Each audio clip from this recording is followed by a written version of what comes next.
Welcome to Overwatch.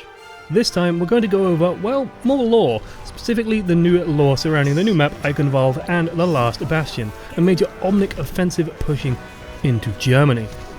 This was a great way to introduce the new map and the new show, and it certainly gave everyone a lot of background, and while the new map is gorgeous and rather chilling, the story behind it adds so much extra flavour to the world. This is one of the hidden things in Overwatch. Every map does have a story to tell, and I'll probably hit up each map at some point to explain what's going on, but for now, well, let's start with the setup for the last Bastion.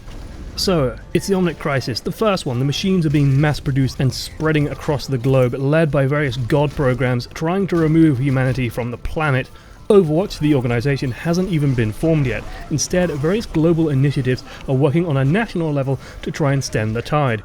In Germany, the company J08 built armour suits that were the answer, mighty power armour with deployable shields and intense strength built into it, built for frontline fighting and equipped with rocket-powered hammers that could shoot arcs of fire. Why weren't they given guns? Dunno.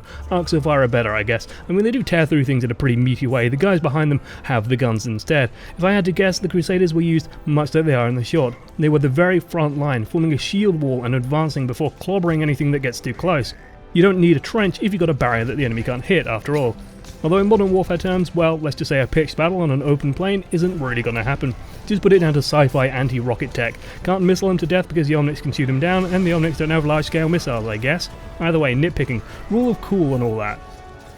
Unfortunately, we don't really have a concise list of where all the Omniums were. We know that there was one in Russia, which is what reactivated and where Zarya is fighting in the second Omnic Crisis, one in the Australian outback, which got nuked and basically laid waste to Australia as a result, and one in Detroit, which will be the topic of the very first graphic novel. We can assume that one was located somewhere near Egypt, perhaps, considering Anubis is housed relatively nearby, and there's likely one in Central or Southern Europe, considering the attack path of the Omnics going up the Black Forest towards Stuttgart.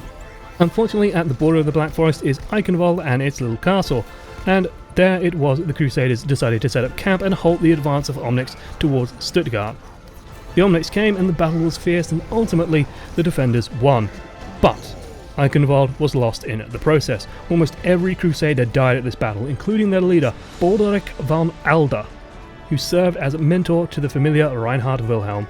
In the aftermath, Eichenwalde was mostly left alone, probably for reasons made kind of clear in the last Bastion in my mind.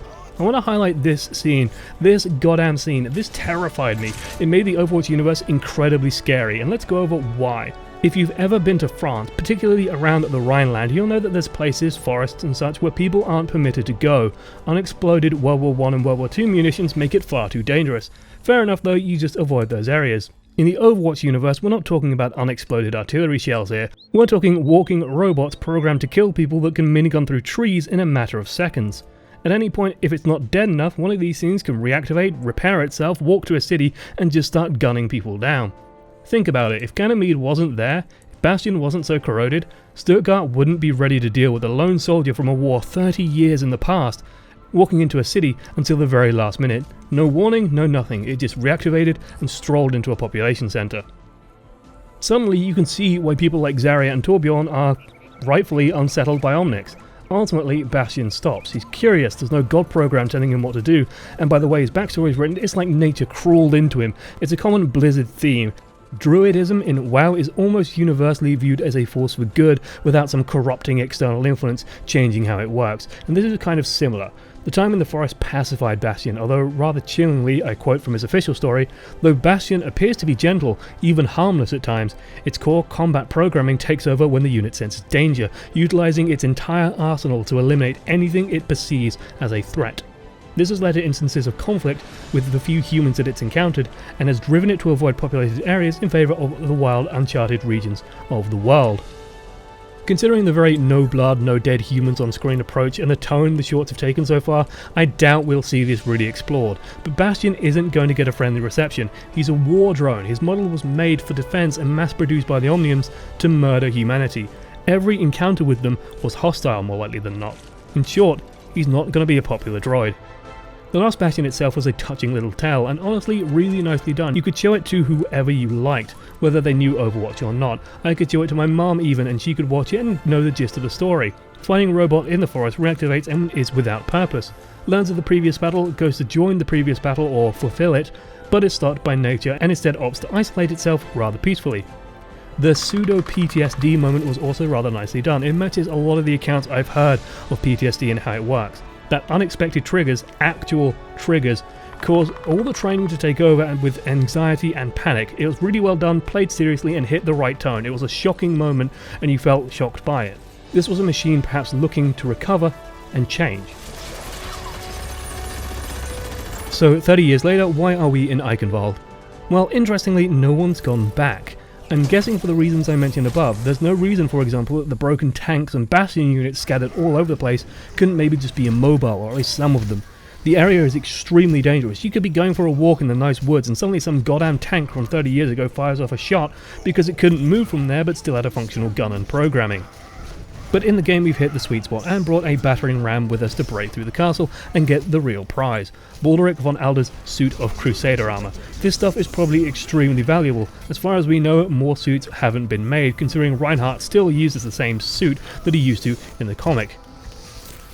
J08, the production company, might have been destroyed for all we know. We don't know the motives of the attacking team, collecting it to salvage or maybe just looting, but ultimately we're there to smash down the door and take it. The defenders don't want that to happen, leading me to think they're there to stop the other team from looting. It's a great map with a lot of good touches. As a Brit, I've seen plenty of pictures of places like Coventry, for example, war-torn towns with old architecture and blown-out buildings.